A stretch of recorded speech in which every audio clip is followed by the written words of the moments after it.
The romantic comedy is a genre of cinema I have great affection for. Sadly, this genre seems to have all but disappeared from popularity this decade. Not through a lack of love from audiences, but I believe through the advent of streaming. Big studios have not been putting money into rom-coms, and instead have been palming them off to streaming platforms without a cinematic release. Whilst you're not always going to get the great rom-coms of the 90s and 2000s, by not allowing these films to have mid-range budgets, talented directors, known stars, and a big screen run, a sizable pocket of the box office is being foolishly overlooked. These are date night movies. They are designed to accommodate a fun and chill night out to the theatre with a friend or partner, or even on your own. It simply doesn't tick that box when it is straight to streaming. I'm sure you can think of some recent examples. People will watch these forgettable streaming rom-coms out of convenience, but they are forgetting that 20 years ago, these were the kinds of straight-to-TV or straight-to-home video releases that you wouldn't dare waste your time with. Romantic comedies can be just as great as any other genre of film, and they deserve the kind of care given to them that they got in the 90s and 2000s. In December of 2023, it looked like we'd finally be getting the big-scale rom-com we deserve.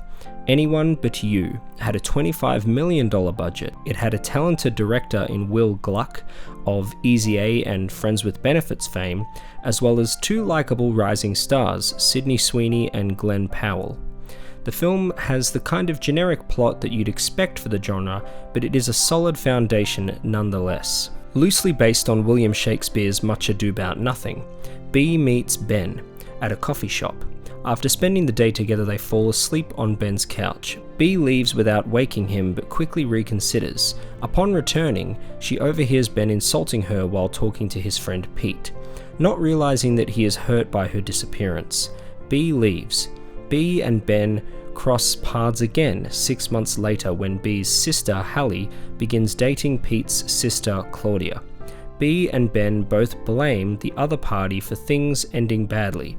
Hallie and Claudia get engaged and plan their wedding in Australia. B is dismayed to find that she and Ben will both be staying at Claudia and Pete's parents' house the week of the wedding. Their disdain for each other frustrates the other members of the wedding party, compounded by the appearances of both B's and Ben's exes, Jonathan and Margaret, respectively. The attendees devise a plan to get B and Ben together to ensure the wedding goes smoothly. B sees through the scheme and makes a deal with Ben to pretend that they are together, in order to both make Margaret jealous and stop B's parents pushing her to reconcile with Jonathan. I had a lot of goodwill going into this film, no pun intended. I loved Sydney Sweeney in Euphoria as well as Glenn Powell in Top Gun Maverick. They both have a lot of screen presence. They are charismatic but also great actors. The opening 20 minutes were tight.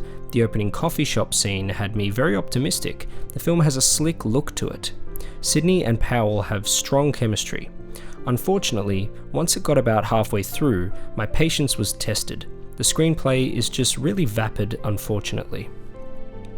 The comedy fell flat with very little effective jokes. The cool Aussie guy character was funny, albeit a stereotype I almost never actually see in real life.